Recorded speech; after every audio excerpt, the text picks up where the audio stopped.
welcome councillors. Also welcome from the public there, Colin, and welcome people on live stream. Apologies. I've got one apologies, Francois. I'll move that. Can I have a seconder, please? Second that. Alan, he's the It's committee. Alan who? Rich, Oh, Oh, hang on. not on this committee. not on this committee. So Peter moved it and who seconded? I moved it and he seconded it. Declarations of interest? There are none. Public forums, petitions and deputations? There are none.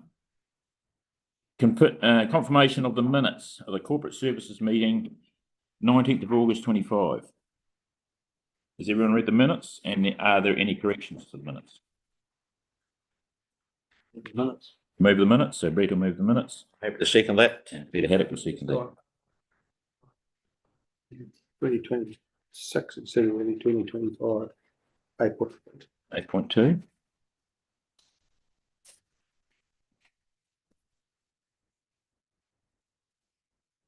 Yeah, Chris, what were your questions, please? What was it? Say again? I think it's only a typo. On page 5. Yep. Second bullet point, early 25. I think maybe it should be 26. 26. Oh, yep. I see that. It's only a typo. Okay. Get that fixed. Awesome. Righto. Actions list. Actions list. Now, on the actions list, I believe action 1 and action 3 should be put together instead of doubling that up.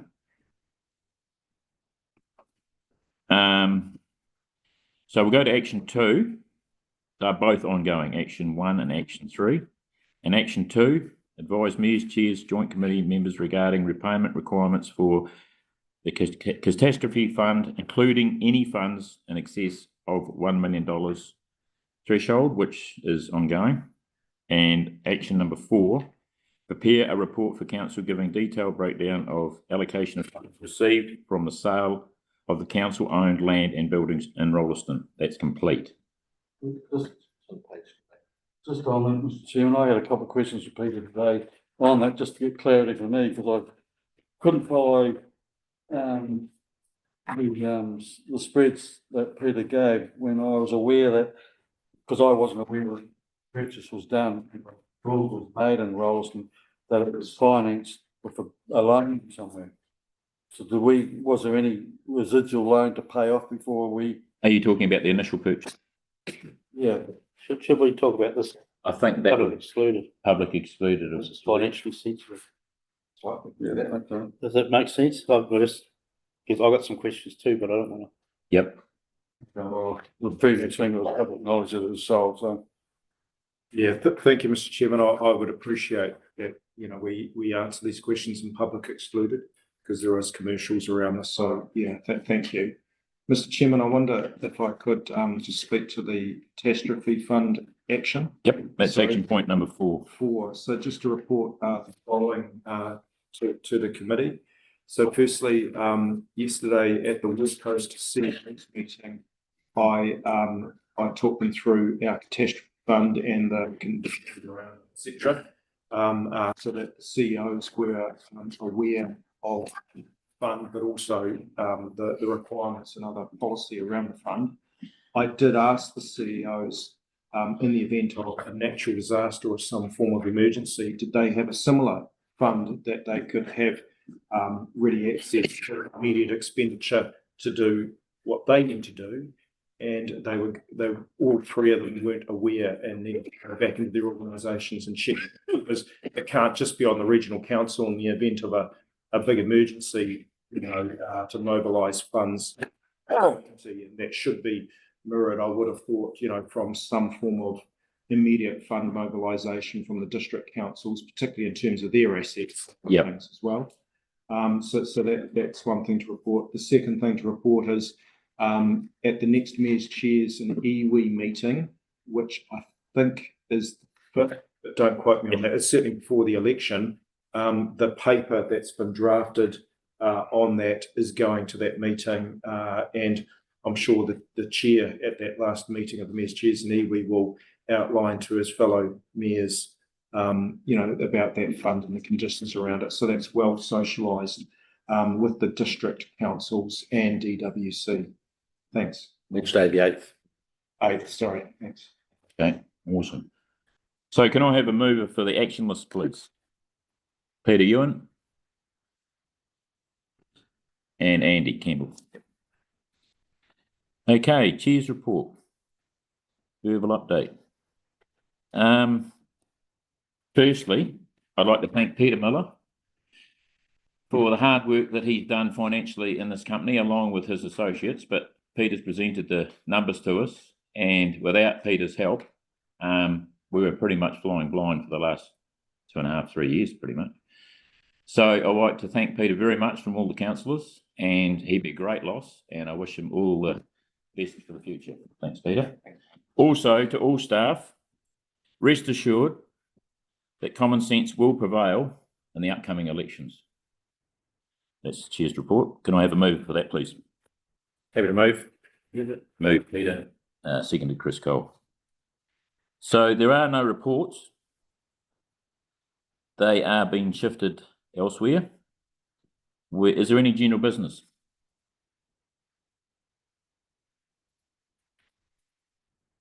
No general business, so therefore I'd like to move into public excluded.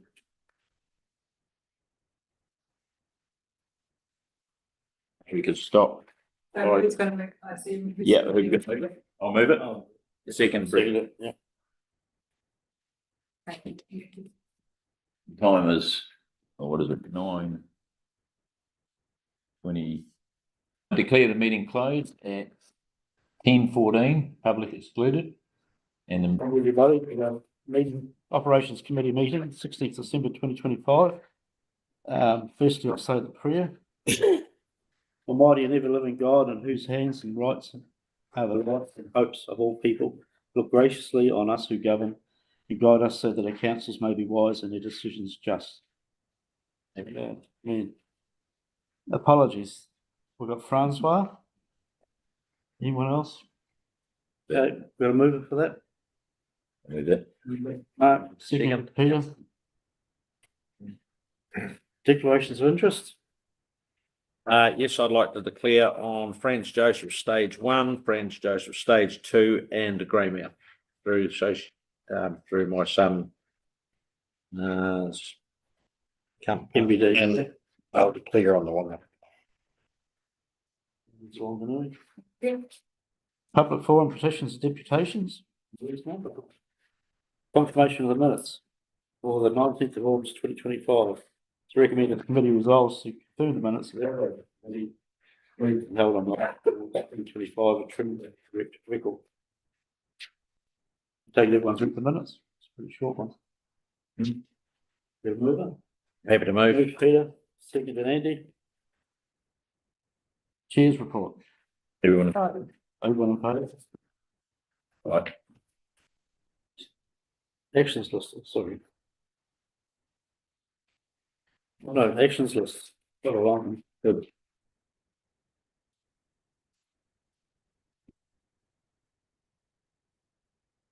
Wanganui rating scheme, capital upgrade proposal.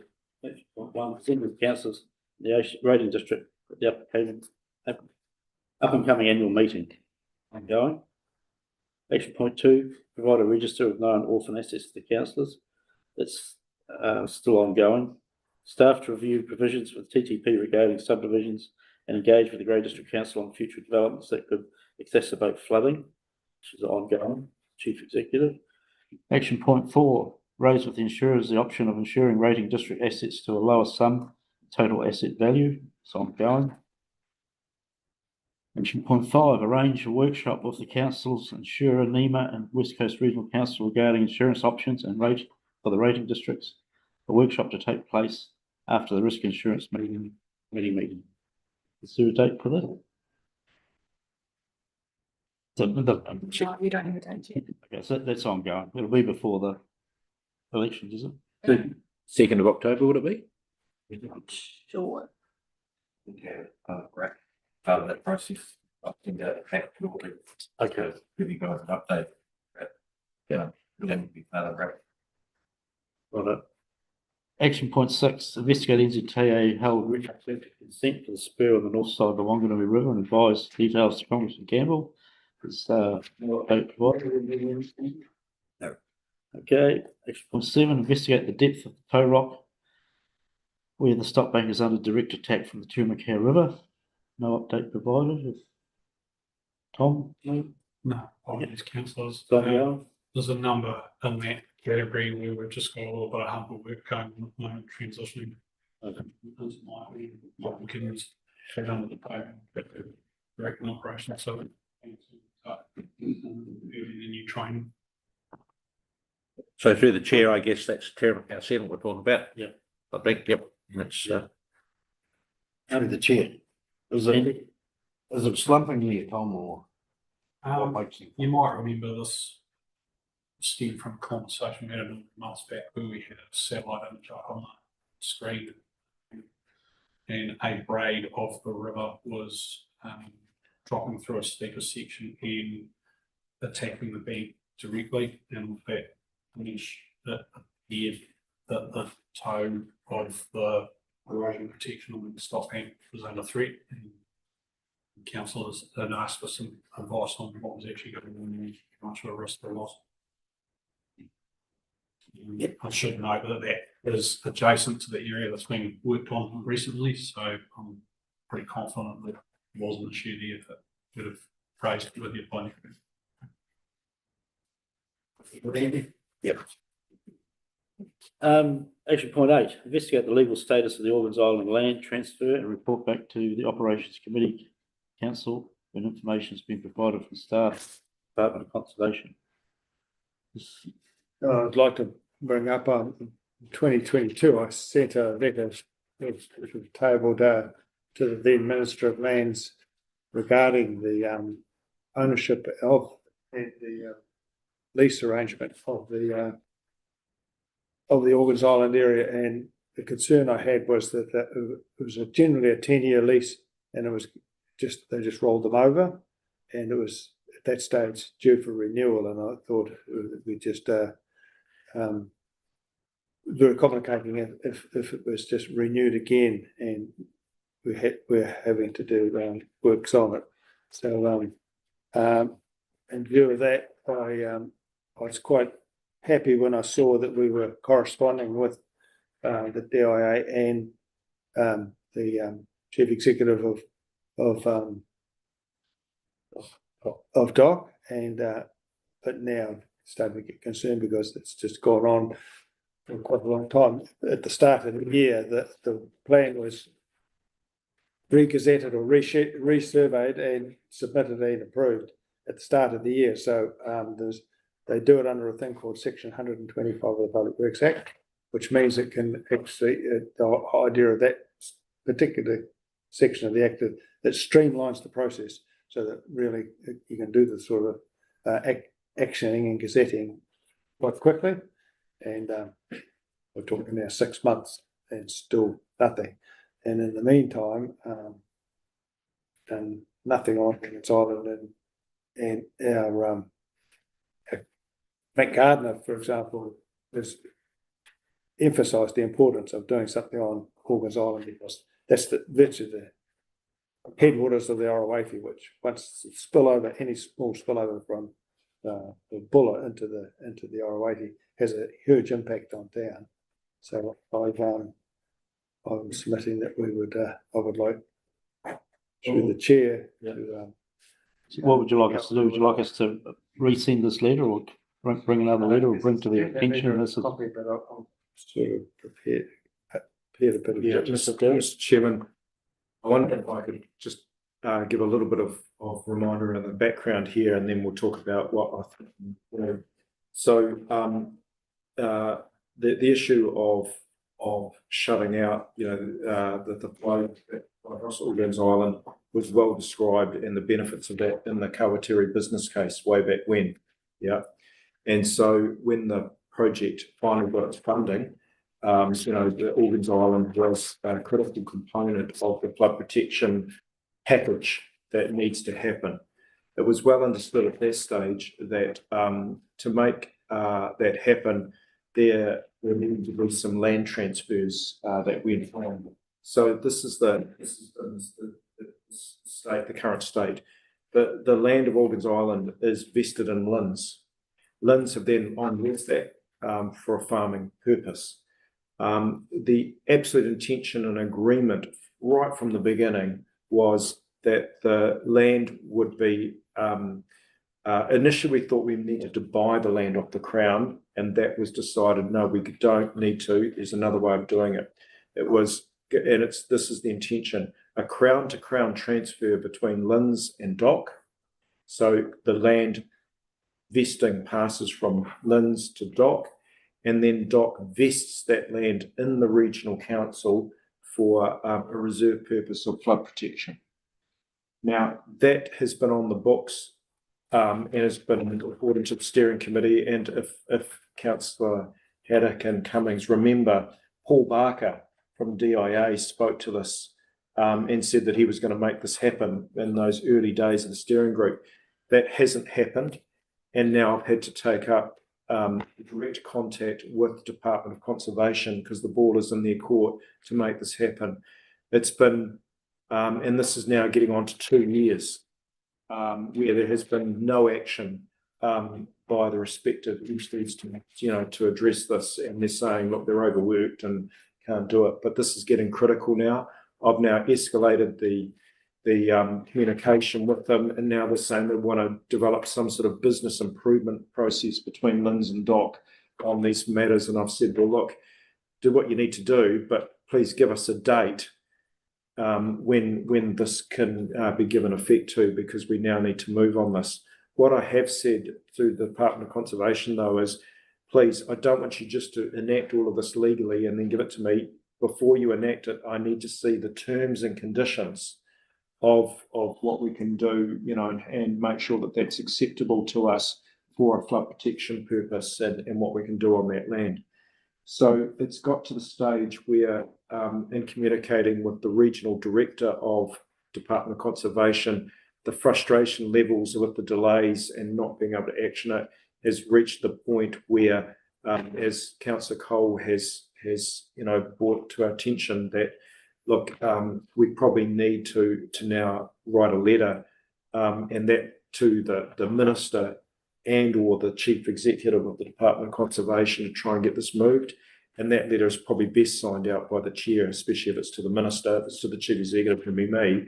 But that's probably the action that Councillor Cole has brought here today. And if that's what you're minded to ask us to do as a council, we can draft that letter and make sure that the letter is satisfactory from a councillor perspective, and then we can send it. But just would like some guidance around, is it the minister, is it the chief executive of Dock, or is it both? I think it's both. Thanks, Darryl. To the chair, I think you've given a good summarisation of that case, and I'd be happy to move that we do send that letter to both those parties. I find it really unacceptable that it's taken this long. It's a pretty simple transfer, like you said. It comes up at Resilient Westport meetings every time, and I know I hate to be lost in the situation, because I think with the Resilient Westport Committee probably actually looking to go, in the future, moving over to the joint committee, Westport Joint Committee. I'd hate to see this lost and as Councillor Cole said, it's so important. So I'd be happy to move that we write a letter to both those to a ministerial level. Perhaps we give them to the end of the month or something, and if not, forward that letter. I don't know, that's my view. But I agree. you want to second that? Yep, I second that. I endorse what Chairman Haddock saying there. It highlights a wider concern that I have with government departments. And you look at the issue with Transrail up in Westport, there's glacial. We've had issues with NZTA, the same thing.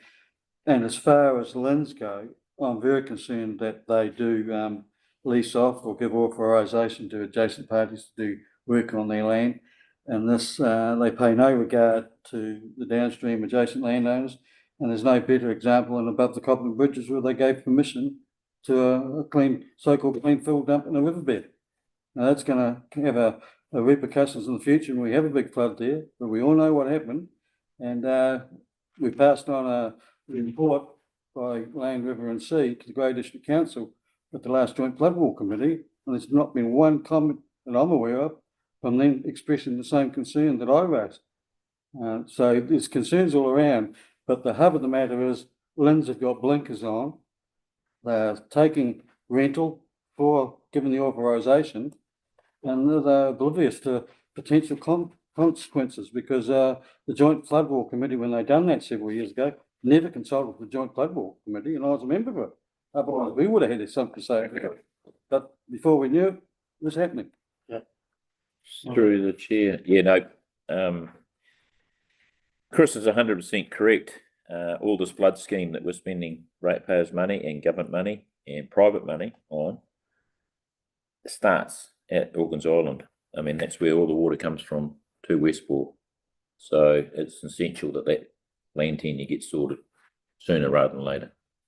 We'll just need to stress that the length of time it's going to take for that vegetation to grow, that once it does get planted. Exactly. Yeah. You're sitting there with your pants down, really, aren't you? Well, there probably needs to be some temporary flood protection put up, but it starts there, the Westport flood scheme. Mr. Chairman, if I could just comment here.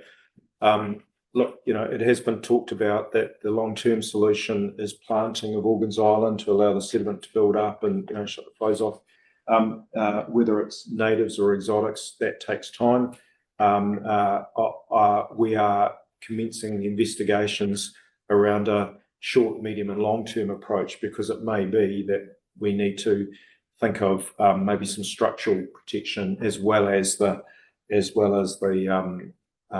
planting, to cover the different timeframes and try and alleviate the immediate risk. It's a bit of time. Exactly. Yep. Till it gets The established. other little fish hook that we need to be aware of too is that they say that the owner has the value of improvements. Now, we may end up, getting lumbered with having to, get a bill for improvements, but I don't think we need, we shouldn't have to take them, but that is in the documentation, and we need to be quite aware that we don't inherit a bill for improvements that really shouldn't be there. If he leaves, he can take his fixes. Yeah. And so, Mr. Chairman, again, just commenting, that's why before they enact all of this legally, I want to see the documents as drafts, so we see what liabilities T's and C's are. and T's and C's actually go with all of us, and that includes from Linds to Dock and not to us, that whole chain. Can I just confirm the resolution?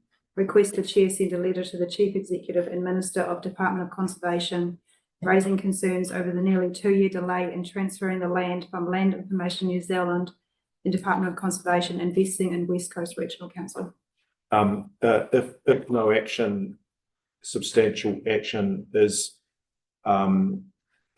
achieved before the end of the month. Yep, for the end of September. End of September.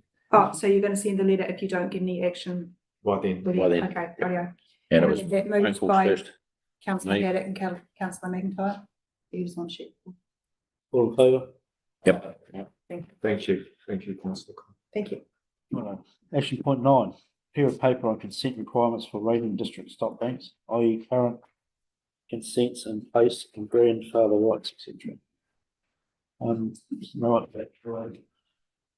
Just, I'd rather we saw ongoing there rather than no update provided. Yep. So we're not doing anything, we probably are working in the background, it's just, Well, that'd be there's a lot here to do. Action point 10, West Coast Emergency Management to connect with Buller Electricity and McIntyre Transports regarding access to fuel and emergencies, which is ongoing. September the. no, it's been rescheduled.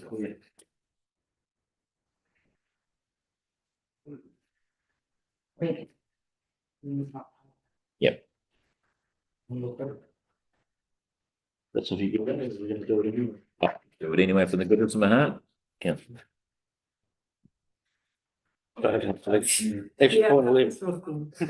Pardon? Section point 11, council chair to file Kiwi Rail restream on It's the Kenners Road closing, that's, Peter. Can I have an update on that? Yeah, I can follow on that, Please.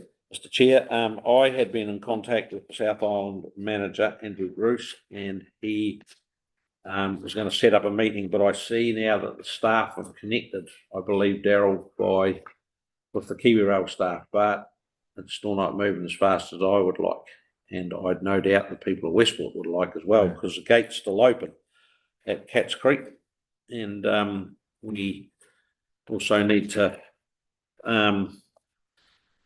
carry on with McKenna's Road as well. So Daryl, can you confirm back, or Tom, about the staff have been in connection with, just said that they have been engaging with Kiwi Rail?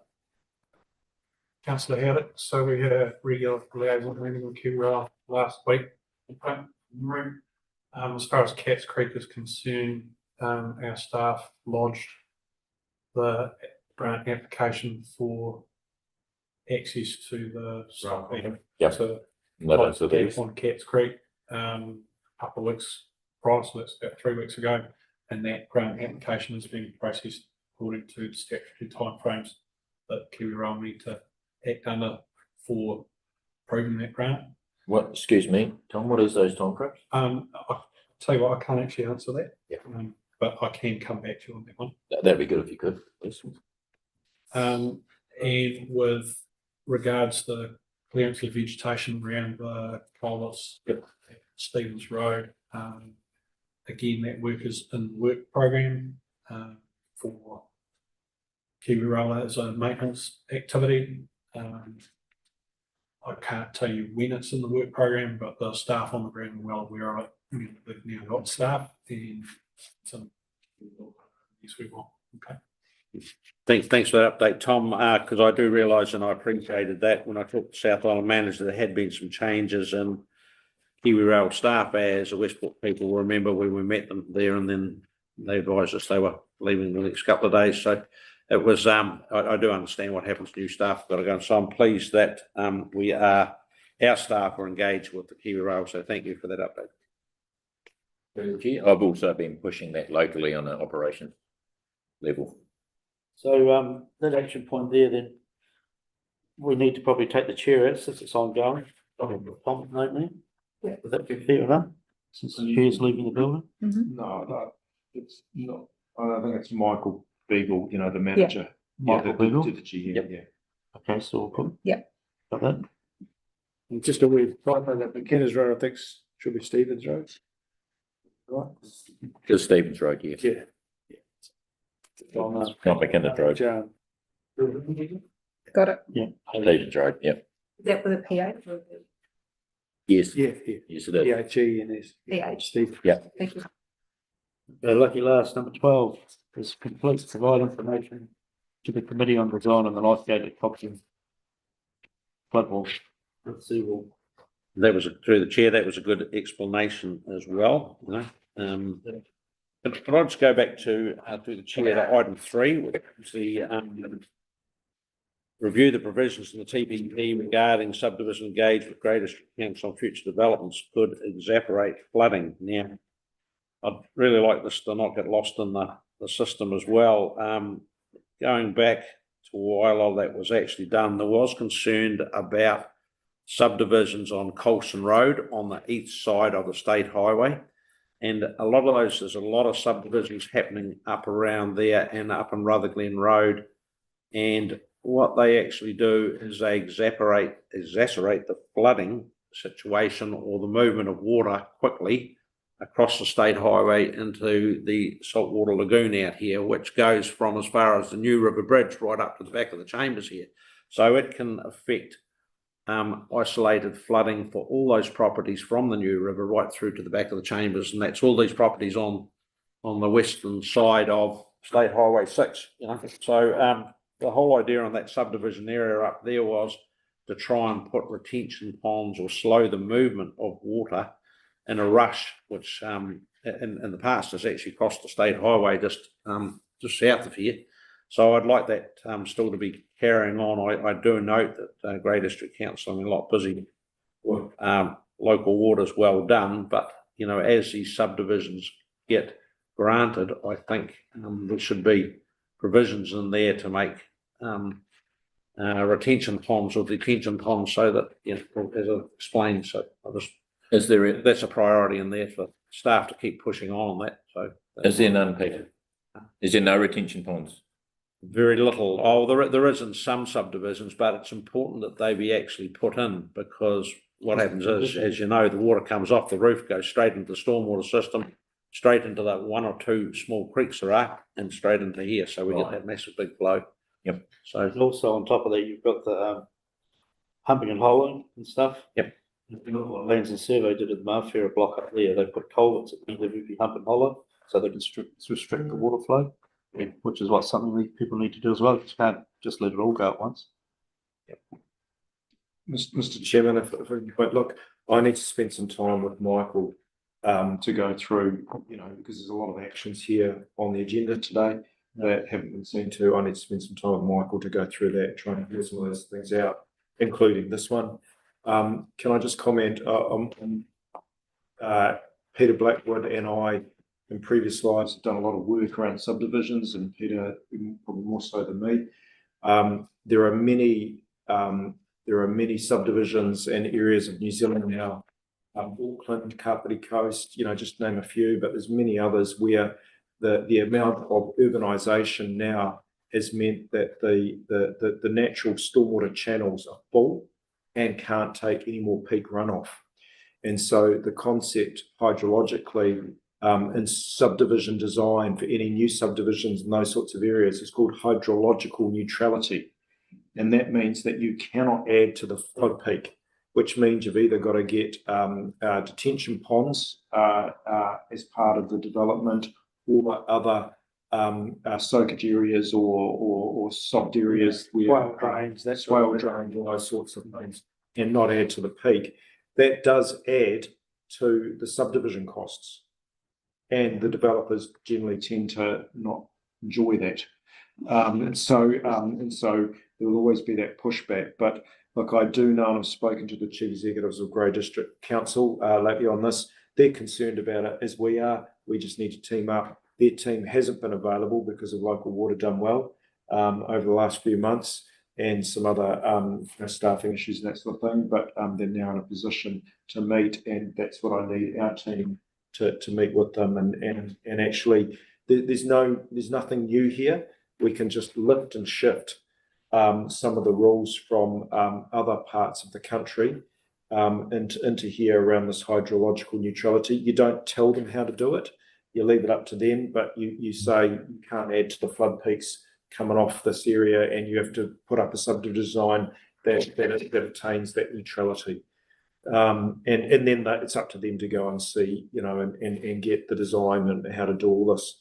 But can I also say, look, from a West Coast point of view, the fact that we're having this now is because we've actually got new subdivisions. We actually need new subdivisions. We need new housing. It's a good thing for development. But of course, with any new development, you get growing pains. And they're a good thing. We're growing up. We've got development going on. We need new houses, but it needs to be managed well. And that's what regulation is about. Thank you.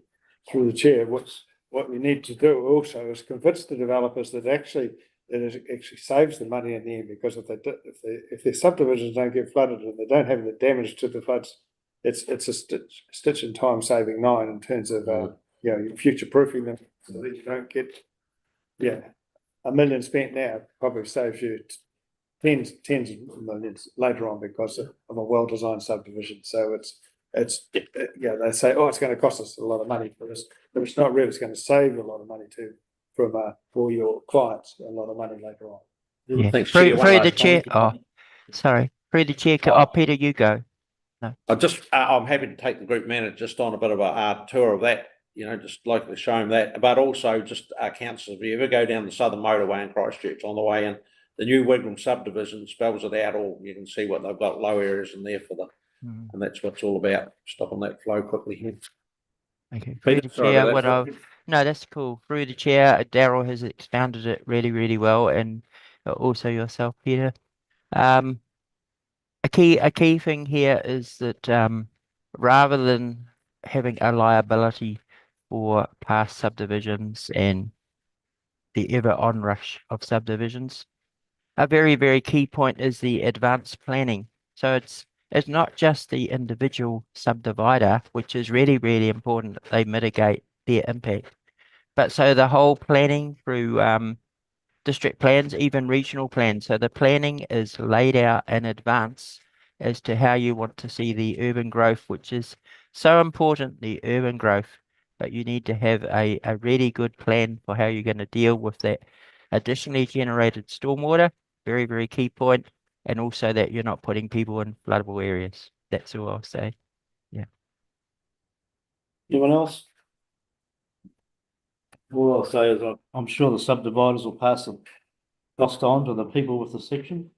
And we've only got to go to places like Christchurch, Selwyn, and that they're struggling with it now because the subdividers have attributed enough, and that's why there's new houses over flooding in large rainstorms. I mean, it's a no-brainer really. You've got to start it. It's easy to fix something at the start, try and correct it at the end, because it always costs you more. Anyone else? We'll move on. Action list. Moved and seconded for the action list. No, it wouldn't. I'm happy to make. Move Peter, second part, Randy. Well, one. Andy. Making the decisions here, Dad. Yes, you do.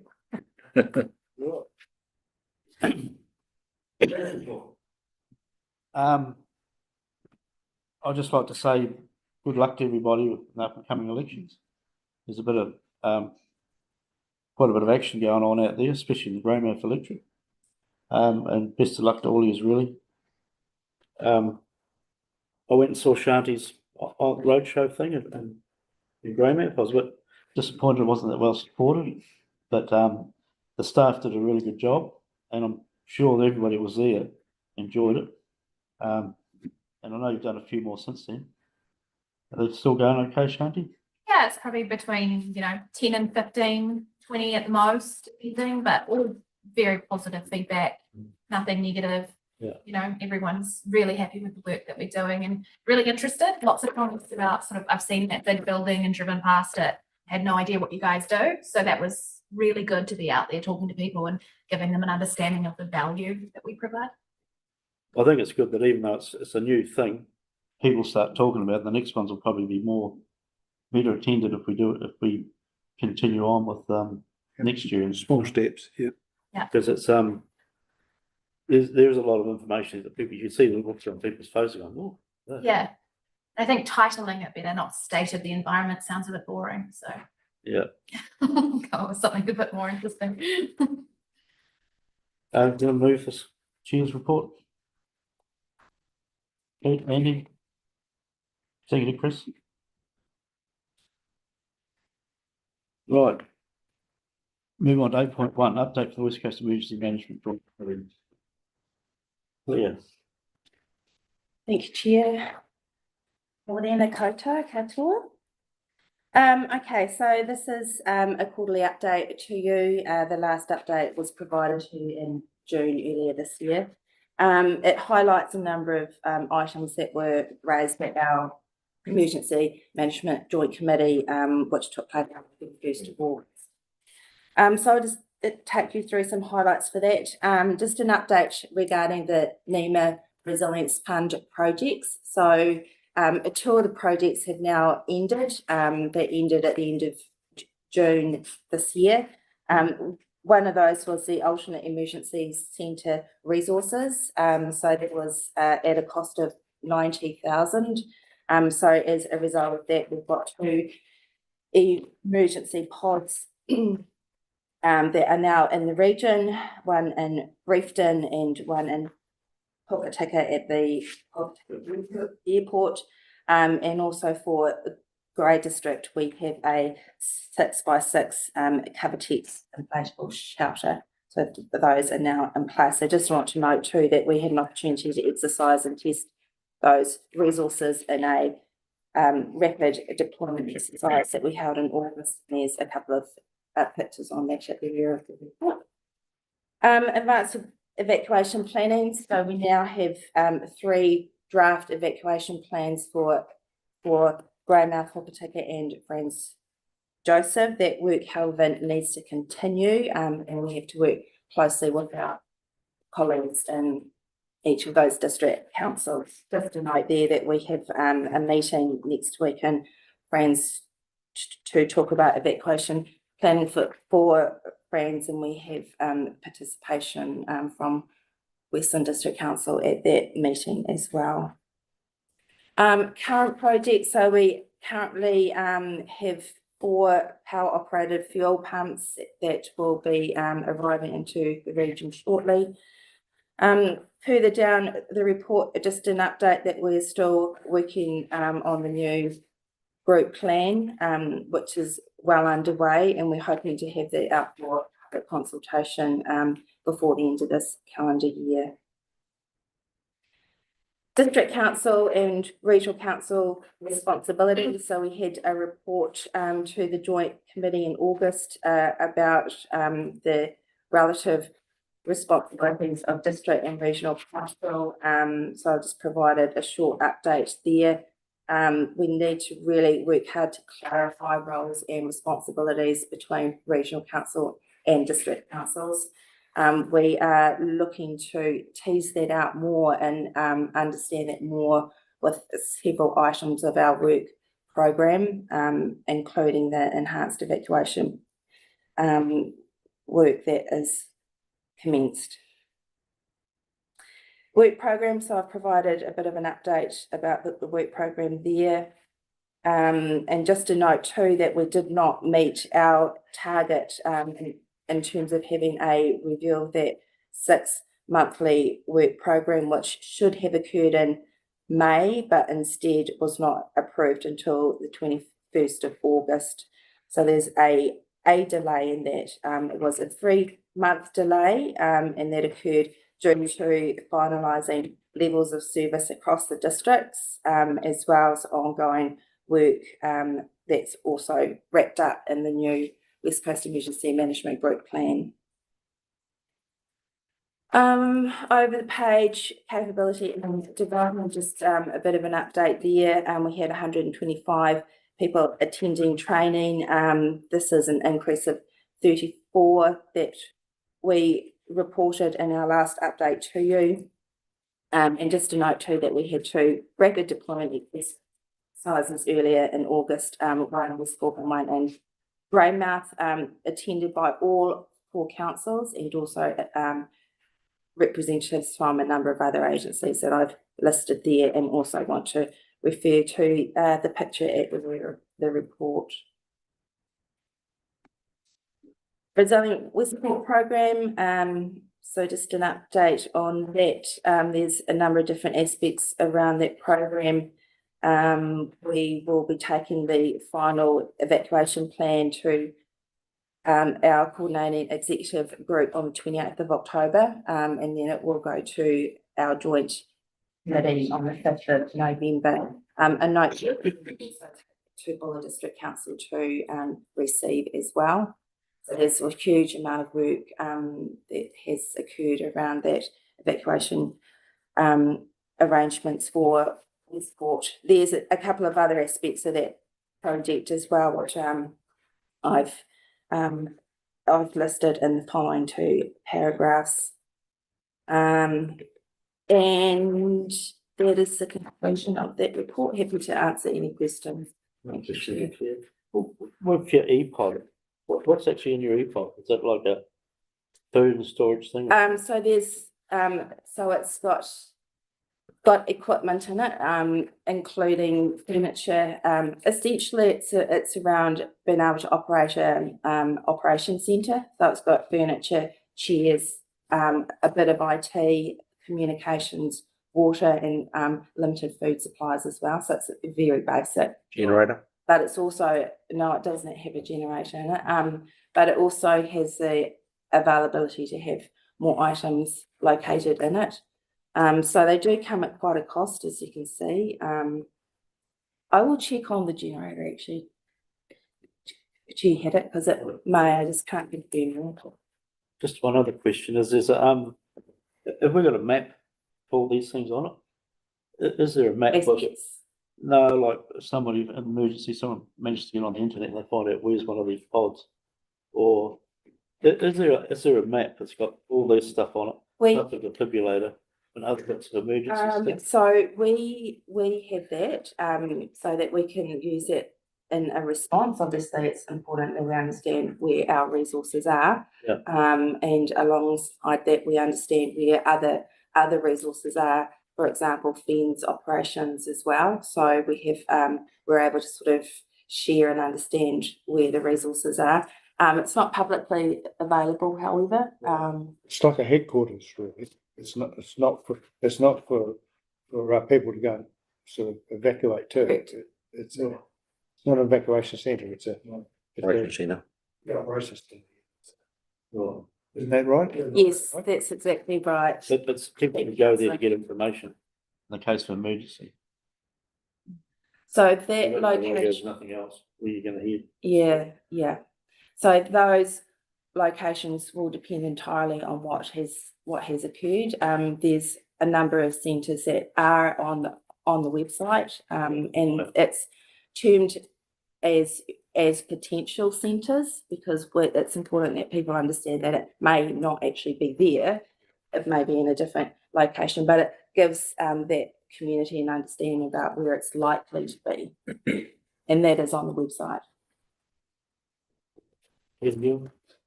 Several weeks ago, the council had a visit by NZTA, a couple of senior managers, Mr. Pinner, Mark Pinner was one, and on the same day, they had discussions with yourselves, the emergency management. During that discussion, was the issue of Bailey Bridges discussed or brought up? I'm not aware of that. Councillor Ewan, Do you like that brought up as an action point?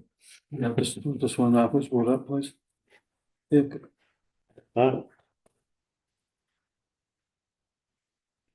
Through the chair, Claire, the fuel side of things, Hokitika, you got covered? yes, so we have a fuel cell at the Hokitika Airport. Is there anything further south? We are working closely with other parts of the community around fuel, but we don't have any fuel cells further south of Hokitika. And Grey you've got sorted, Yes, and Buller will have sorted. yes, So it's pretty much apart from that, it's really further south. further south. Yeah, okay. it's quite a lot of fuel down there. Yeah, that's when you look at fuel tanks, it's all remote, isn't it? Yeah, thank you. Peter? Through the chair, it's not really a question, but given this probably the last meeting for the emergency management report, I just like a few comments. Just when I first got on the council, I weren't really sure that the council's part of its statutory functions, which is enacted by government, that we have to do this, is the Emergency Management Joint Committee. And I at the start I did have some reservations, but being on that joint committee, what I can say is that that Claire and the team, the emergency management team, I can't speak highly enough of them. They're well organised, well prepared, and I think as a council here, we are, or as that emergency management group on the coast here, we're probably stretched ahead of other regions, given that it's well documented that we're one of the most riskiest countries in the world for, whether seismic or weather events. So the disasters could be potentially just around the corner. So we can't be prepared enough. And I just would like to thank Claire and the team for the work they've done and making sure that we are well prepared on the coast for any disaster that could happen. We hope there's not going to be any, but we continue to get rain events. We're sitting on the on a seismic faults around here, so I don't think it's a small cost to the ratepayers. And I know there's talk about this function shouldn't be, but I think it's a statutory function and it's an essential function. So just on behalf of myself, very much me and the team for all that good work you've done and that continual upgrading and training of staff and other people. I agree with that. We'll agree with that. Righto, we're going to move on. No more for that. Monthly cash report. Yeah, Oh, moving secondly. I'll move it. Righto. Mark's moved it. Chris is second. Thank you. And we'll catch up in November. Yes. Yeah. Righto, monthly cash report, Tom. The recommendation is to receive the report. I'll move. Yeah, second. Might just adjust my chair if that's all right.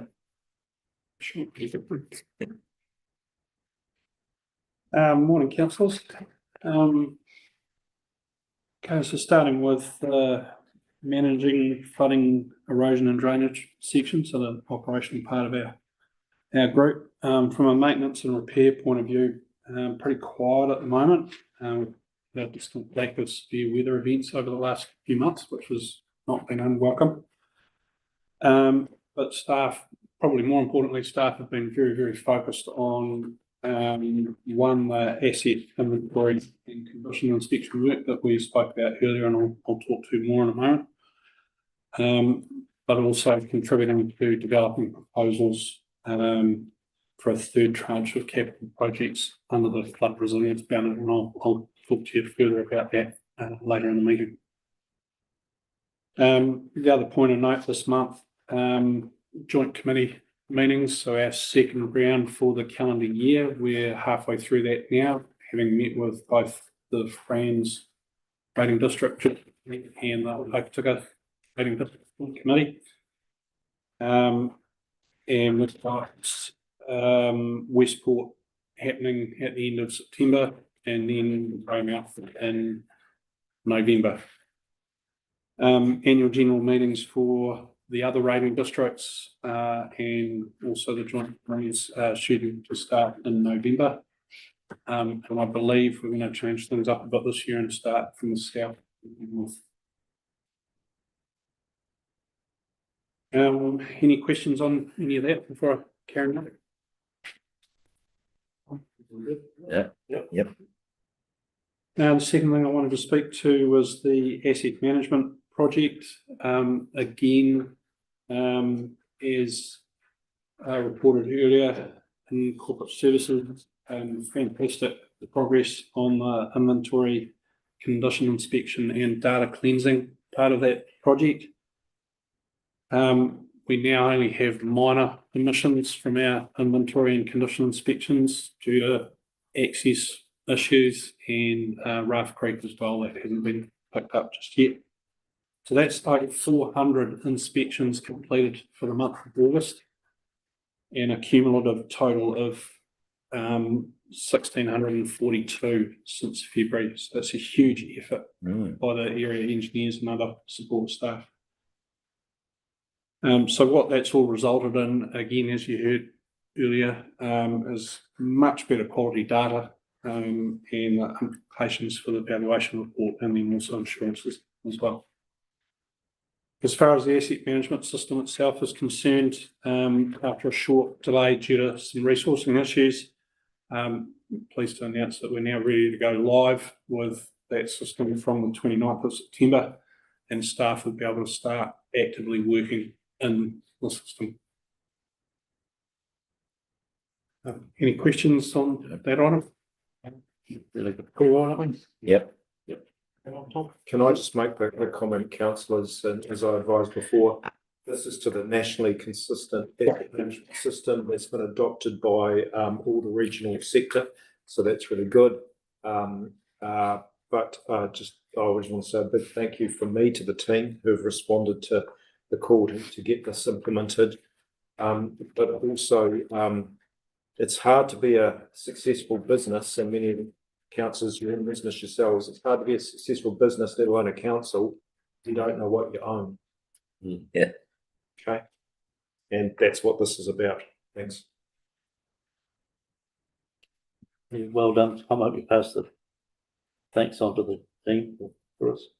Certainly going to help their job in the end. Yeah, it will. And particularly in working with the rating districts as well. I think it's fair to say, coming from my past experience at DOC, and Darryl will echo this as well, having seen they'll go through a similar process post Cave Creek. Where they really didn't have a handle on what it was that they owned and were managing and its condition and the development of that whole asset management system in two separate kind of phases. And how that completely changed the way the department went around its work, particularly as regards to its high risk structures. And so you also see that reflected in council over the years to come. Good. So item 3, capital projects. So bit of a change this month. We've shifted the usual report on Westport through to items along with the project status reports for the IRG and RIF projects. So we'll speak to that at that point. Quick note on our applications for funding from tranche 2 of the RIF. Again, I hear that's getting very close and we may even expect an announcement on that next week. So just a reminder, that's Greymouth stages 2, 4 and 5, completing the work that we started in the IRG, within the IRG program, and a top up to the budget for stage 3. Last month I mentioned to you that we were Stage 3, that's the C. That's between State Highway 6 and Sunset Point, so Okay. river. It is within the CMA. Yeah, So you could argue it's a seawall, but we'll that's basically the amount. Yeah. Yep, okay. Yeah, I'd like to comment. Look, right around the country, all the regional councils are waiting for an announcement, you know, for several months now. We could be close, very close to announcement, and we hope that we're successful. I just want to, you know, advise you as outgoing council, and, you know, if you're successful with being incoming council, that, you know, collectively those 2 jobs are worth, that were bidded in for 8 million. So that's another 8 million. What I don't want to do is end up in a situation where, you know, we've completely got that out to consultants and contractors without any oversight within, you know, from on the client side, our side of those sorts of jobs. At the moment, the team is full. We're delivering Franz, we're delivering Westport. Westport's a big project, councillors, as you know. If we're going to get these jobs, let alone tranche 3, I'm signalling to councillors, but we'll bring this properly through as papers and that we may need to, funded by the new money, employ another Tom, for instance, you know, because I can't just keep loading Tom up, right? Or have somebody reporting to Tom to help him or something of that ilk. So I know that Tom and Michael are thinking, you know, carefully about the resources that we need to make sure that we can run these jobs appropriately as the client, as the council, and just foreshadowing that. So thanks. Through the chair, Daryl, you were saying, is it tranche 2 is 8 million? Yeah. And that's without going for tranche 3? Correct. Okay. No indication of what that's going to be? Yeah, I'll talk to you about that later part of the meeting. Okay.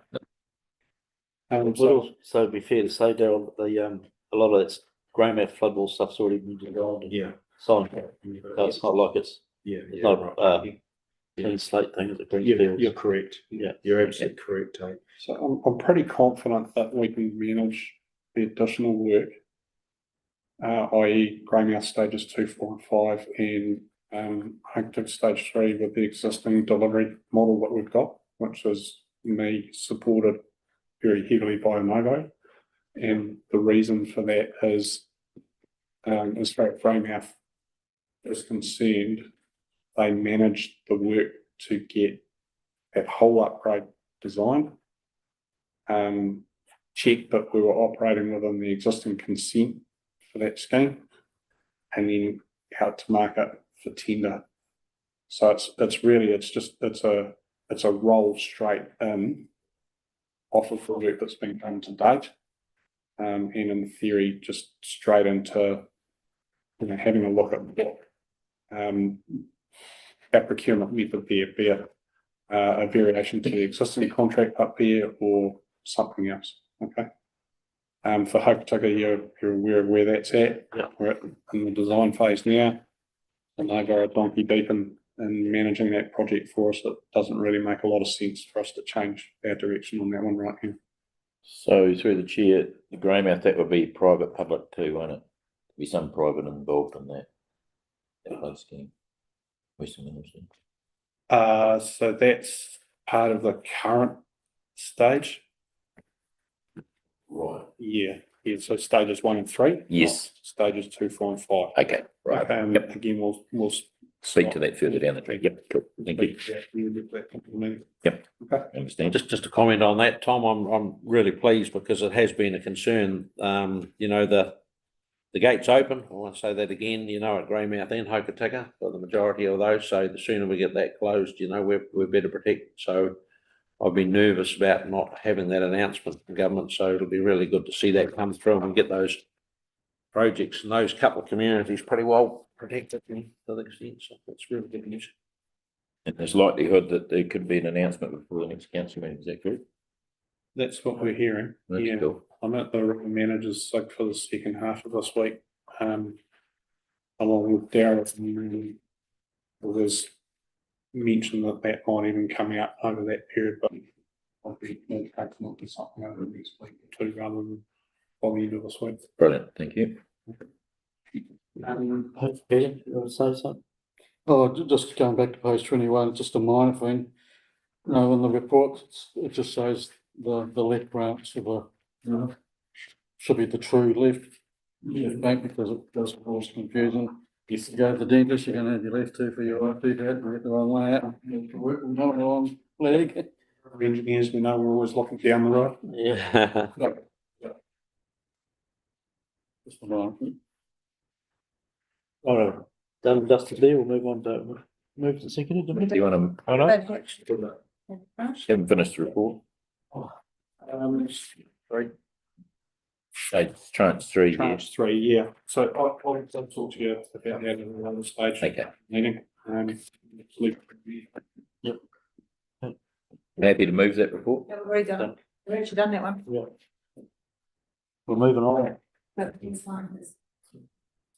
just left the room. Yep, take a 5-minute break. You want to go offline? Do you want to do for 5 minutes? Yes, please. Or do you want to go on to the next one? What's the next one? Project status report. Project status report, should we go on to that, leave Daryl? Tom? Does anyone want to go on to range status reports, because Daryl's just left the room? Start online. Stop online? Yep. Okay, so we'll skip 8.3, go to 9.1. Page 33. Which is on page 33. So, recommendations, we received the report. Hand it over to you. Really, Tom, or we're going to go to Scott? We're going to go to Scott. Going to go to Scott.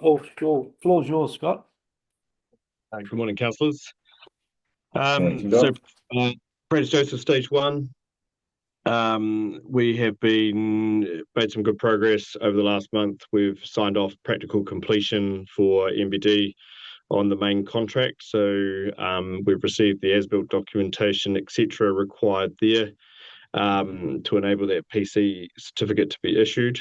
That does trigger and has triggered some additional work for the operations team in terms of the ongoing maintenance requirements and notifications of obviously the compliance team, but also Scenic Hotel Group. So that stuff is all in train as per the consent conditions. The second part of that is that we have our current separable portion still open, which relates to the rock supply. And also as part of that, we're looking to an instruction around the stormwater overflow requirements. So that design has been completed and has been peer reviewed with some minor comments. So we've sent that documentation to MBD for pricing on the stormwater, and that information is due back tomorrow So once we've reviewed the price, we'll be able to make a recommendation on the next steps around that stormwater. Any questions for Scott? From me, so that's a really important milestone with that project over the last month.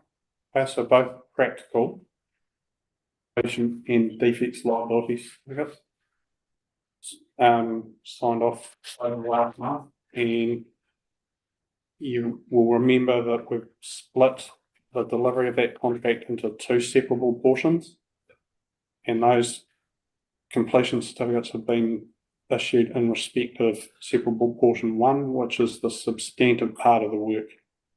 So that constitutes the handover to the area engineer down there, is Wayne Spencer, and the obligations that he now has under the conditions of consent for regular ongoing monitoring. I think it's 4 times a year, plus post-flood inspections as well, and that lasts for a period of 2 years.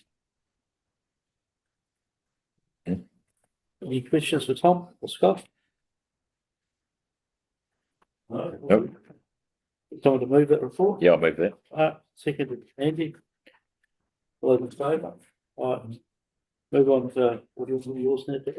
Okay, I'll keep going forward. Got Scott on one now, so. I'll keep going forward. Right, 9.2. Franchise Stage 2 Operations Committee Project Status Report. The recommendation is to receive the report. Well, thank you, through the chair. Friends stage 2. So obviously been some really good progress on what was the unlined section is now lined, fully lined. So that whole bank, the lined and unlined, has been upgraded and basically is practically complete. We're just working through, I believe, the last final bits of the paperwork before practical completion can be issued. But that's a major milestone in terms of the stage 2 works, having that complete. The design engineers are currently looking at the upstream section, so what was the line section. We're looking at the uplift requirements of bringing that freeboard up in that section. So we're just trying to ascertain what the implications of doing that are based on now that we've completed that whole rubbish dump section. The other works that we're looking at, obviously, is the Milton and others. That work design's all complete. The RFP is drafted. It just needs final sign off before we can issue that out. Tom, I'm not sure if you want to talk to that a little bit more.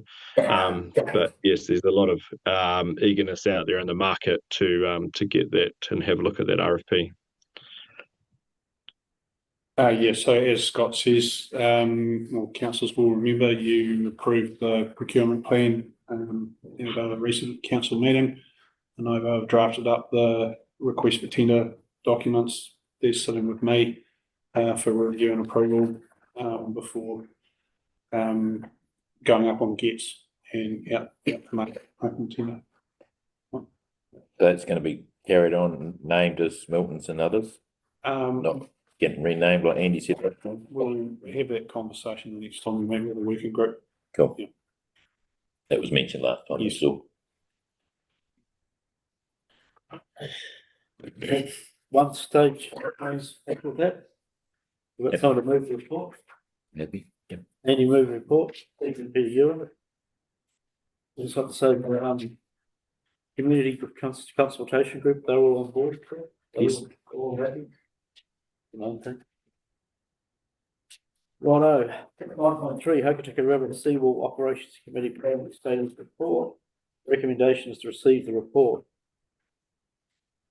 Happy to move. Yep. Move it, Peter. Second, Chris.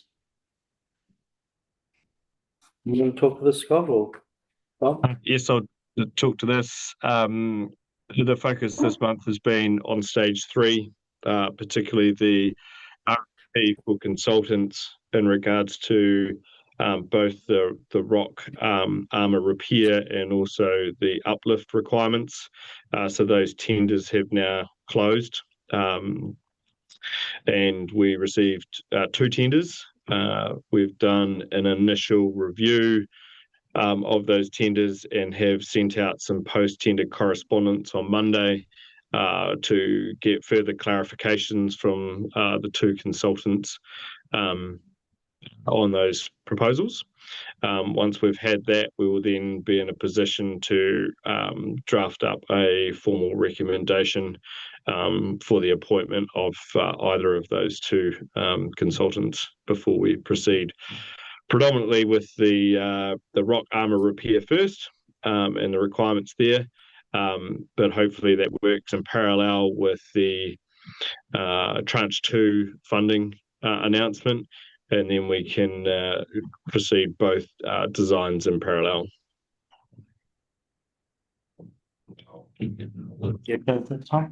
Yeah, so I'll just thanks, Scott. I'll just touch on the seawall side of things as well. So as you're aware, we withdrew the consent applications for both the proposed seawall extension and the retrospective consent application for the temporary seawall. We have through to end of February 2026 to re-look at our position on that in consultation with the community down there, and then resolve what we're going to do and put that in place by that date. Okay, so we've got the project team stood up, and they've got a direction of travel, and they're going to come back to me with a program of work and scope within that that we'll socialise with the incoming operations committee. No, Yeah, through the chair, Scott, so you're saying on that tender for Hokitika, there was only the two tenders, is that correct?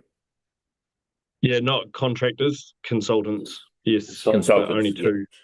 Only two, yep. The design. On design, yep, understand that. Thank you.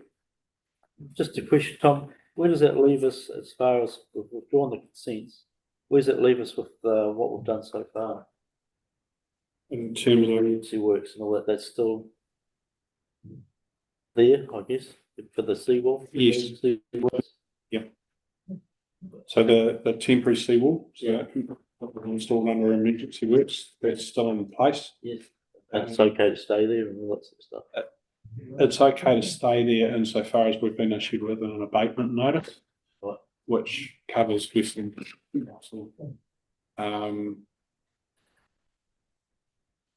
And gives us a date by which we need to resolve this issue by, whether we're going to resubmit an application or whether we're going to do something else. That'd be a resource consent, would it? So, no, so. so Mr. Chairman, that's all.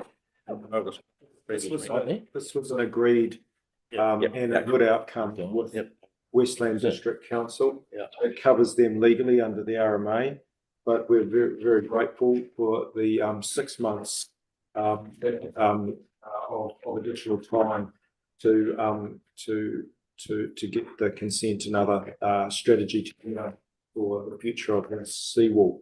The reason why we needed some extra time is because, you know, we were flat out with brands and other things and hadn't been able to turn our attention to this one.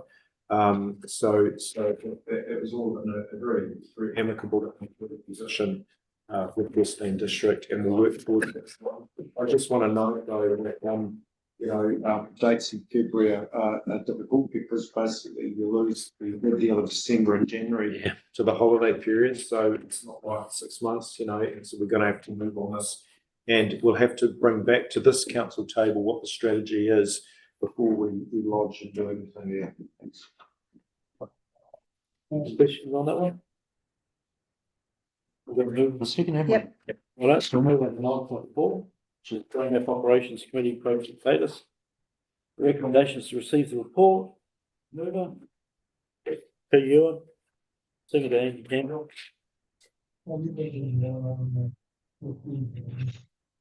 Thank you, Mr. Chair.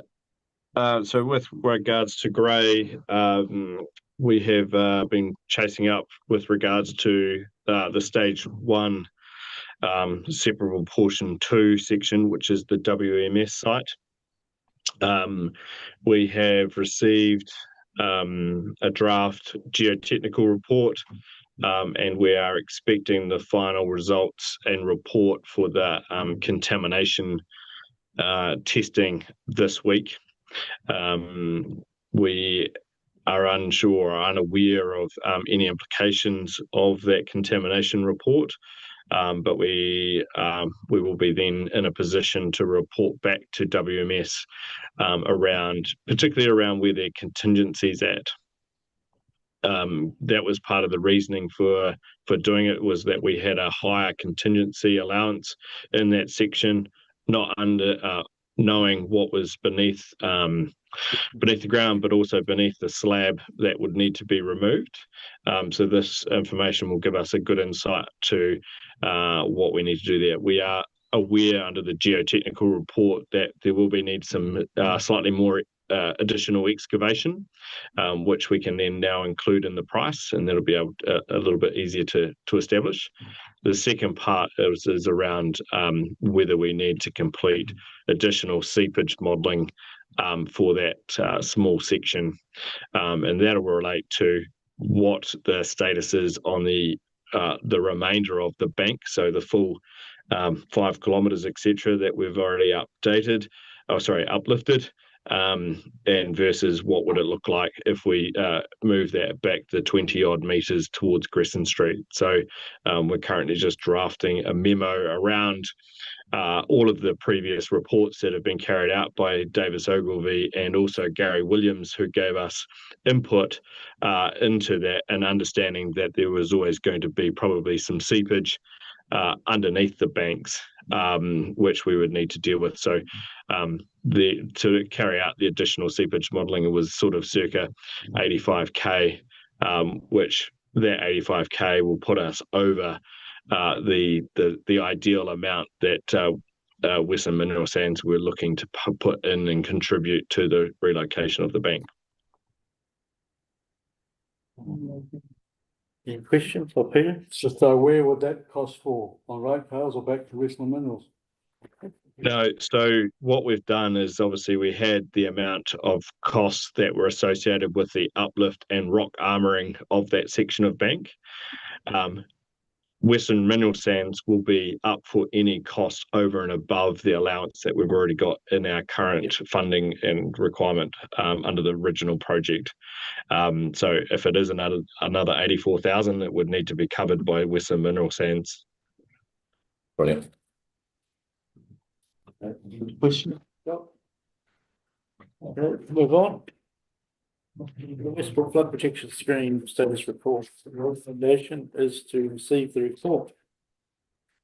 We're going to Peter for this, are we? Introduce this one first. So councillors, this is a new format this month. We've been talking about this, I think, since I've been here, is trying to bring it into line with the other status reports you've been receiving. Yep. It is a work in progress. So you're not getting the full amount of information that you are out of the status reports for the other projects just yet. Our initial focus has been on state of play and schedule, i.e. time.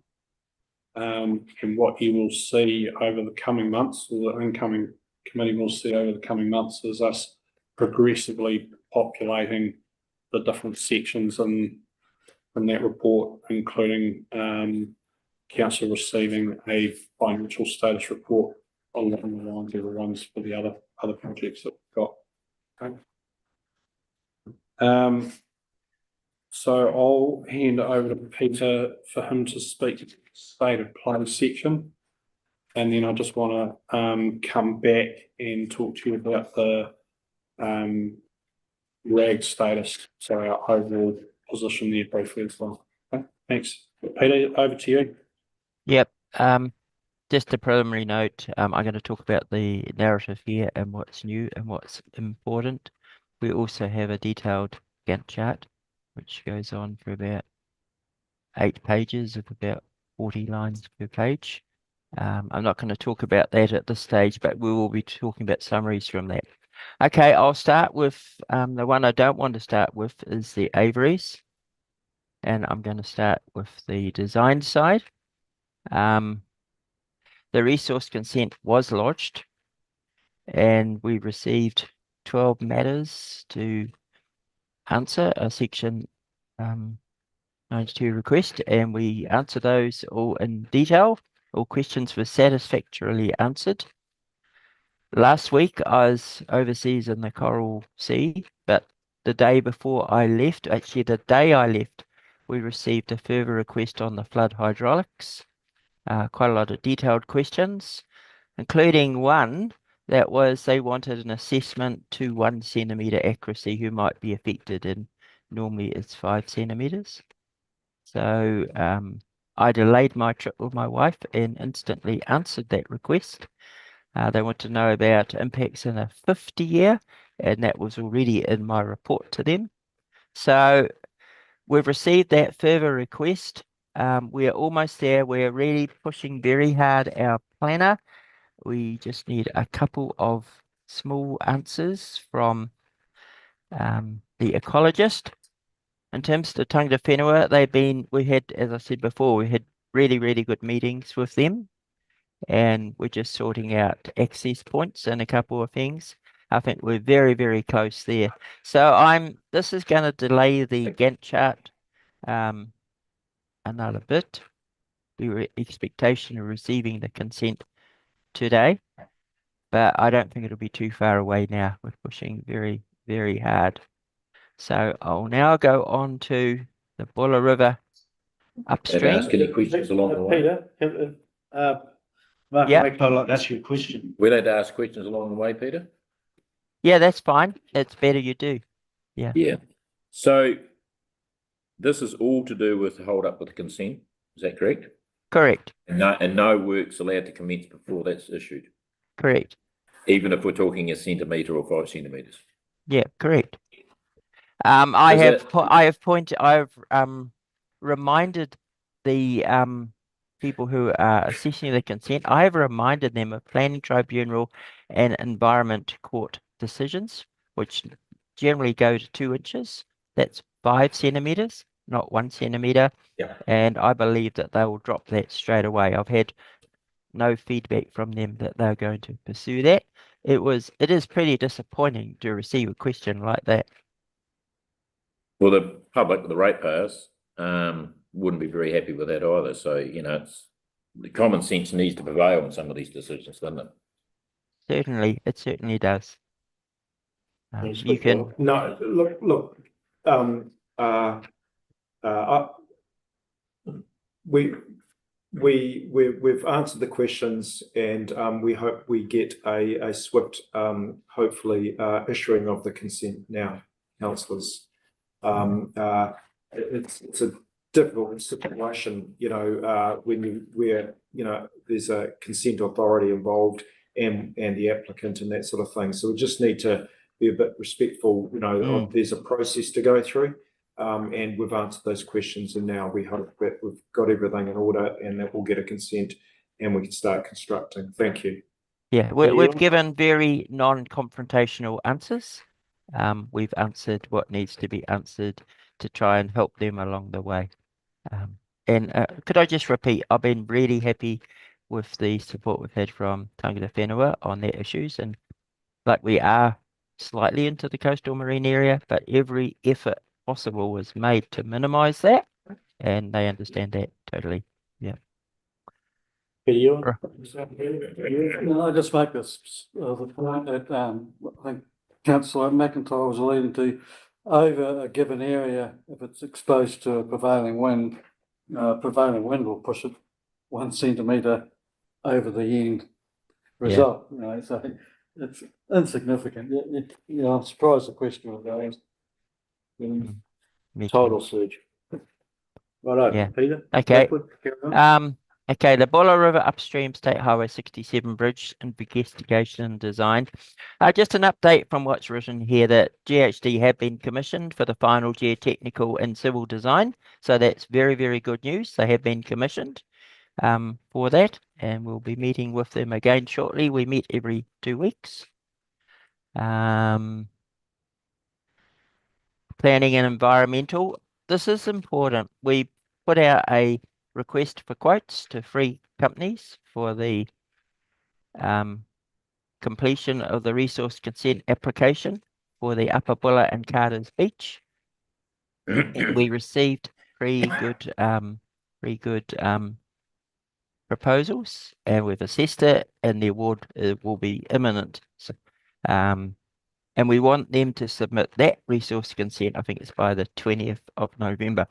Obviously, it's not a thing you can do overnight. You've got to figure out all the people you might talk to again, like most people have been talked to. But I'm very, very happy with that. It will be imminently awarded. And I have actually had in my office here at Whakatane the principal from the successful company this morning discussing it. So I'm pretty pleased with that. Okay. Yeah. Lower Bulla. Actually following from a thought from Councillor Cole, we've looked at another option for modelling of the Bulla River at State Highway 67 bridge.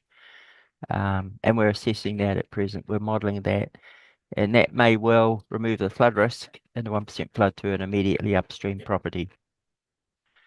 Carrying on downstream to Tallies Bund. WSP consultants were commissioned for assessment of viable options to ensure the Bund at Tallies is engineeringly sound. They've identified viable options, and shortly they will engage with us on optioneering of those options. And just note that the portable barriers for 70 metres has been procured. Just under the planning environmental, these are the sections, different sections, categories under this better presented narrative referred to by Tom. And we just note that we've completed a desktop archaeological has been completed on, that's the reach from the Bulla Bridge to Tallies and round Tallies. Obviously a highly modified environment, but also it has archaeological issues too. And they did find one site record K29100. So now we've commissioned a detailed site investigation for that. So that's looking good. Floating lagoon. Just make a point here. We've had some very detailed consultations held with, it's not WDC, it's Bulla District Council stormwater staff. I'm very sorry, that's a misprint there. In that area of the floating lagoon, they're changing and rationalising their stormwater system. They might combine some stormwaters. And we've had those discussions, one direct between us, and it's to ensure that our stock bank accommodates this change. And it's a very simple process for us to accommodate this change. We have a meeting, I think it's next Monday, with Bulla face-to-face to discuss this again. That will be on the agenda again. So we're making sure that that will be okay.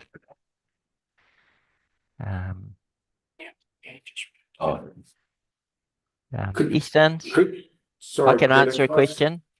Yeah, Peter, can I just come in there and just comment? Because there's two comments I just want to make at this point.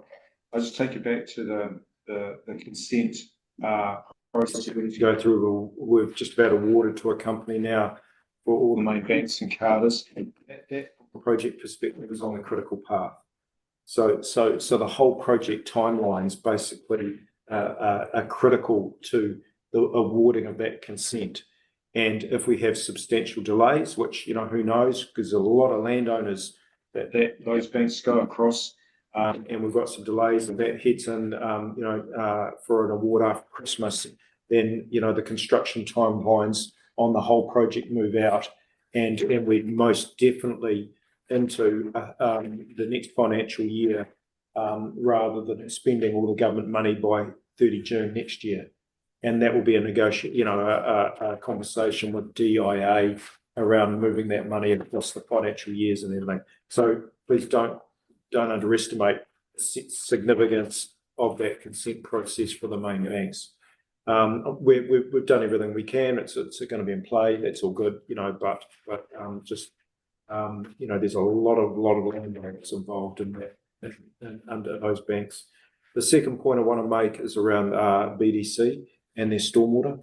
So the BDC have got an application into before the deluge stage 2, like us, for their stormwater.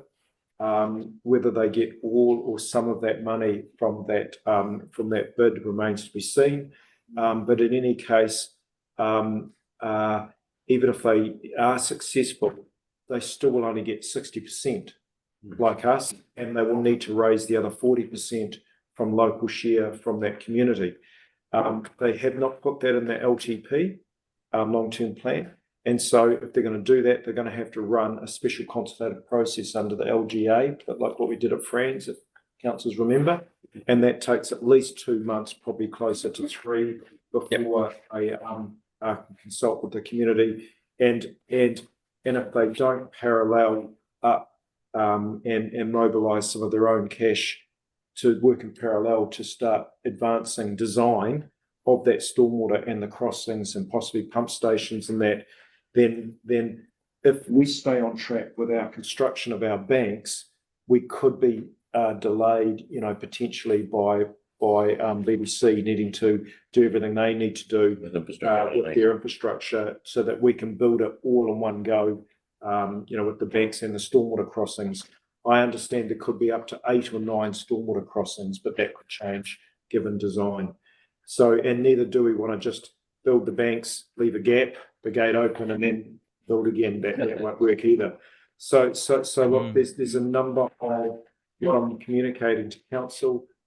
Is that there's a couple of key things from a program timing and cash flow perspective at the moment that are very, very critical on this project, and the project is very sensitive to these things. Thanks. Thank you, Can I Darryl. ask one Oh, yeah. question guys on go. this? Yep. Go. On this question here on the partnerships and relation management that you're talking about, Darryl. DIA aware with these other partners that are there that is of no fault of the regional council.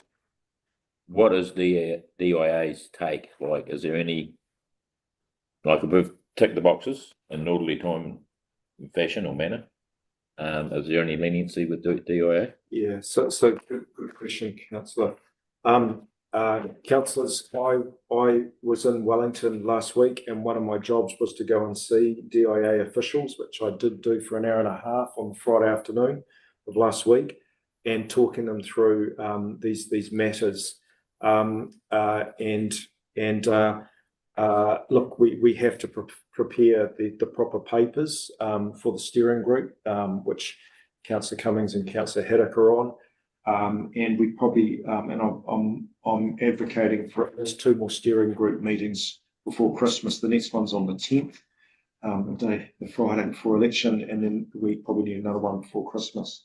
But look, I did get a favourable hearing, and I've registered what could be some of the eventualities. But the key thing for legitimate is, from their perspective, is one, they want the project done, of course, but really the key issue is cash flow management, and a good forecasting of the cash flow spend. And if we're going to go across into next financial year, we need to tell them that by December. Okay. Yeah. No, that's good, because they've got quite a policy, either use it or lose it. Yep.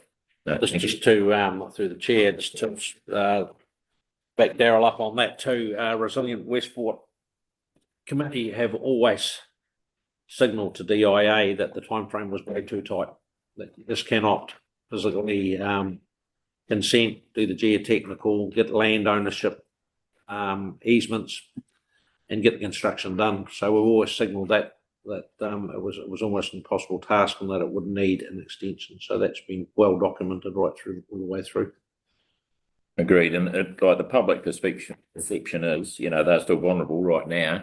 Exactly. And they ask me why, as a councillor there, is it taking so long? Because I don't want to be there telling them in 2 or 3 or 4 years' time if it's a failure.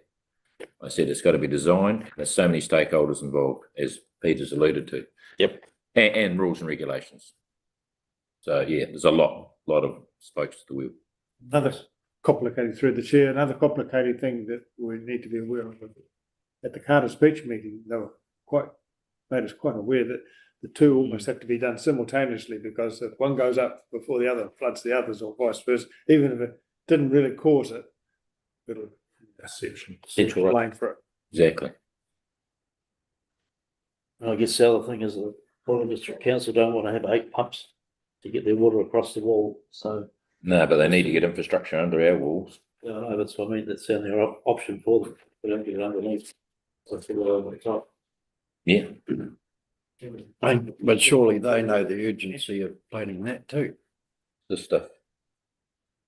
Righto. A good report. You put back to Peter. Back to you, Peter. What do you Okay, think? that's all cool. Yep, I'm about 60% of the way through. Just the Upper Orowaiti and Easterns Road. I'm not going to say much about this, because it's all there. The Geotech investigations, they did a Geotech factual report after doing the boreholes and tests and hand orders. They did some further Geotech investigations because we need to know, as I stressed this at the last meeting, we need to know what is the state of the land geotechnically on the landward side, so that we don't have unsafe practices, and this will feed into our bylaw in the end. So we're being careful but upfront about the bylaw thing, because that's part of the proposal. It will be, and that will come to a workshop of the council later on. And our geotech engineer, or our geotech engineer who peer reviews everything, Marianne O'Halloran, has been doing further work. We're giving her a wee break because her husband passed away. It was very sad. But we will be coming back further on that. She's very keen to re-engage on this soon. Okay, we're expecting a proposal for the initial geotech design and final design shortly. So that should come soon. Upper Orowaiti, good news there. The landowner has given their approval, and the remaining boreholes between the McKenna, Stopbank and Stevens Road have also been completed. So we got the remaining ones done. A proposal has been received for the final design and an update from what's in the report there. The printer's not working where I am here, but I've highlighted in yellow and in big bold. And in my big bold, I've got that final design has been commissioned, just like the Upper Bulla. It has been commissioned. So that's the Upper Orowaiti. So that's good. And as I note there, the environmental assessments, that's under planning environmental, have been commissioned, and I think they'll be very imminent. There won't be too much there. They are very careful people, but I think it will be okay. North End, similar to Easterns. We've got the factual report and we're waiting a proposal. And just note this I want to note this paragraph about the Craddock Drive.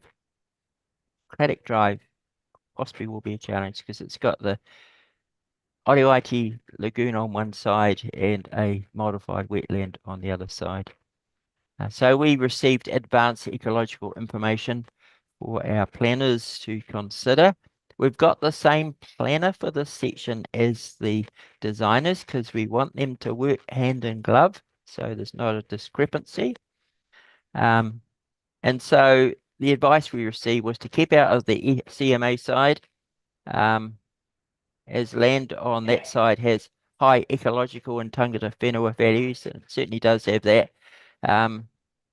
In a way, some people might say it was a bit of a mess with demolition concrete and what have you, but it does have high ecological and tangata whenua values. And in contrast, on the opposite side, the wetland is modified with much lower ecological values. So we're expecting the final report from the ecologists on that very soon. Carter's Beach, as you know, we had a very successful meeting on Tuesday, the 5th of August. All the landowners on the route have been visited, and some very positive feedback there. Some people were not happy exactly where the stop bank was located, so that minor rerouting is easily enabled. But then we come to the next point where we're going to have to consult with Mawhera. The proposed alignment crosses a nationally significant historical reserve going back 600 years, and we may need to reroute it there. We're embarking on the consultation with tangata whenua very shortly. And we've also had advice on how to approach this from Laura Cole. The 5 or 6 properties from the bridge to Carter's Beach, we're looking at options to protect them, possibly under the adaptation fund. And as I said, the further option we're doing at the bridge may eliminate one of those from having problems. One of the other things that came up in the consultation with that meeting was Bradshaw's drain. And so we're looking at a proposal to do a clearing of that drain. That's the big issue there.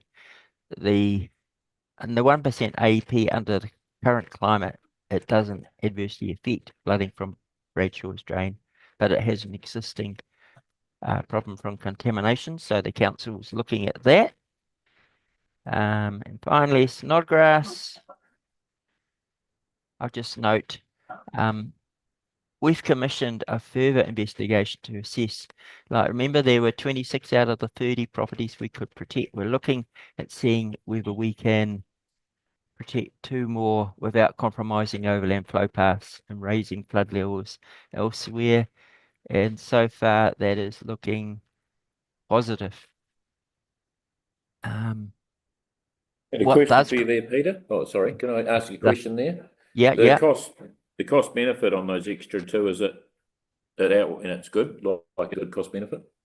Oh, it's an additional, what is it? An additional 600,000 or something. In terms of the value of the houses, it's not good. No. But I don't know how we solve this. But what I was going to add to this and then come back to that is there's a property further down across the floodplain, and if you put a bund around that, that really does seriously compromise the overland flow paths. Okay, so thanks, Peter. Look, that's a rather sensitive matter. We need to be careful about what we say here. Thanks, including mentioning figures and things. Peter, can I just say that we need to develop options with costs. And bring That's them what back we're to this doing. table. And bring them back to this table, but in public excluded, thanks. So we Sorry. can manage the community and the landowners who will either benefit or be affected by this. Thanks. Thank you, Peter. Very sorry. Yeah. Okay. So you finished up there, Peter? I'm done. Yeah. You're done? Okay. Yeah. So we need a move in a second for that report. Over Peter, you. Mr. Chair, can I just wrap this up by saying, some really good questions coming from councillors here. And what I'd like to suggest is, for those of you that are back around this table, when we present each of these status reports, that we do have a focus on what we refer to as project health. Okay, so that's section 3 in these project status reports, the RAG status, red, amber, green, and that lifts you up to the governance level, okay, and where the parts of the project are and what that means are at in terms of its health, and then what that means for the overall project. Okay, so what you've picked up on, I think, are the key issues for this project at the moment. There's lots of really good work happening here at the moment, but the key issues are time and on the budget side of things, we're okay at the moment, noting that we don't have Carters and Snodgrass formally added to scope just yet. There's a lot of work happening in that space, but if we added those 2 projects to scope formally, then that would change things a bit, and it would be similar to the Hokitika context, okay, where we're reporting on that as red. All right, but at the moment we don't, and we're comfortable with within tolerances until we resolve the issue of how to pay for those in Snodgrass. Okay. So I think it's really important, councillors, to to keep in your frame of mind that the business case that was signed off by the government was for the main banks and, but not Carter's or Snodgrass. We will be doing something with Carter's and Snodgrass, but at the moment, in terms of reporting up to government, it's without that Carter's and Snodgrass work because they're separable portions that we will deliver, but not in a reporting sense to government because that's not what they're funding. Except to just repeat myself, but the Carter's Beach one has an influence. Yeah. The two Yeah. influence each other. Yeah. Agreed. And once you start to see this report get developed further and you start to see the risk and issues coming through, you'll see that reflected in those categories as well. Yeah. All right. Done and dusted. Thank you. You got a mover for that report? We need to move and second it. Move Peter, second Chris. All those in favour? Peter was it? I mean, yeah. Just like to say, Tom, you know, just to comment, you know, hey, that, a really good report, and Peter Blackwood, you know, it just shows the enormity of the works we've got going on, you know, here at the moment. And I know staff are under the pump to try and get, but it is the enormity of the works phenomenal we've got going on at the moment, and we're making good progress. So thanks to everyone for the efforts going on there. Okay. Thank you. We're Thank gonna go back to 8.3, Daryl, flood drainage schemes, terms of reference. The recommendation is to receive the report, approve the terms of reference proposed for the review of flood and coastal protection drainage schemes, provide the approved terms of reference to rating districts and joint committees for feedback, prepare a communications and engagement plan, the approval by operating committee in the new triennium. So thank you, Mr. Chairman. So councillors, we workshopped this terms of reference a few weeks ago. Yep. We took your feedback at that workshop and have amended now in bringing to you this official report. The strategy here was just to remind you was to, with the benefit of everything you've learned over the triennium, with the rating schemes and joint committees and you know all that knowledge that you built up, and seeing what was working really, really well with them, but also some of the challenges and other things that could work well with some changes of approach. We've tried to encapsulate this in this terms of reference, and particularly in the 20 points that we've got here. And I think this is an important thing to land before elections, so that when we go into the new triennium with the new council, that they've benefited from that 3 years experience. We haven't lost that, and then we can start work. This is an annual plan KPI that we carry out this review and report it by 30 June of next year. I want to stress though that that doesn't mean to say that we're going to make all the changes and change the world by 30 June next year, but what it will do is do the work and perhaps make some recommendations that will then carry out over the next few years, especially if we're going to change rating classifications and all that rating classification work, and that you don't do that overnight, eh? So look, I do hope, councillors, that we've captured your feedback. Happy to take any input now if last chance to change it, but this sets us up for the new triennium on this review. Thank you. I think it's important we set the pathway. Way forward, because you bring them all back on the line. Any other comments from any other councillors? About the 20 points? Everyone's happy with the 20 points? All happy? Happy to move that. Happy to move all the recommendations? Yeah, I am. Yep. Seconded, Andy? All those in favour? Aye. Well, that brings us to the end of the public meeting. Any general business? Yeah. All right. Any general business from inside? Well, I'll show you the few. Yeah. It's a spur to a previous conversation. We live in a high energy environment regarding rivers and the sea.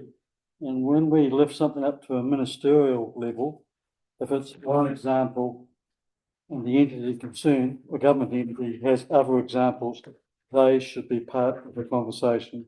Otherwise, it will be lost in the system.